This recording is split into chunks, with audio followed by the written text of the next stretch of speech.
দেখো দুটো উদাহরণের মাধ্যমে আমরা বুঝে নেব বিভক্তি আর প্রত্যয়ের মধ্যে পার্থক্য কতটুকু কোথায় আছে। প্রথম উদাহরণ, পাখি বন থাকে। বন মানে বাক্য মানে ব্যবহার ঠিকঠাক নয়, তাহলে কি হবে? বনটা মিন্স শব্দ, এর পাশে এ বর্ণ বসিয়ে দেবো, হয়ে যাবে বনে। যখনই বনে হয়ে যাবে তখনই বাক্য কমপ্লিট। বা পাখি বনে থাকে, অর্থ বুঝতে পারছি। তাহলে এই বিভক্তিটা যোগ করে বন শব্দকে পদে ব্যবহারের উপযোগী করে নিচ্ছে।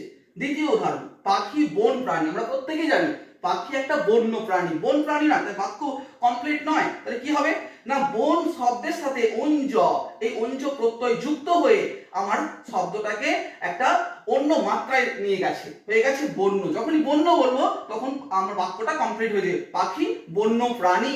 তাহলে প্রত্যয় কি করছে, নতুন শব্দ বা ধাতু গঠন করছে, প্রত্যয়ের কাজ। আর পদের কাজ বাক্যে ব্যবহারের উপযোগী করা।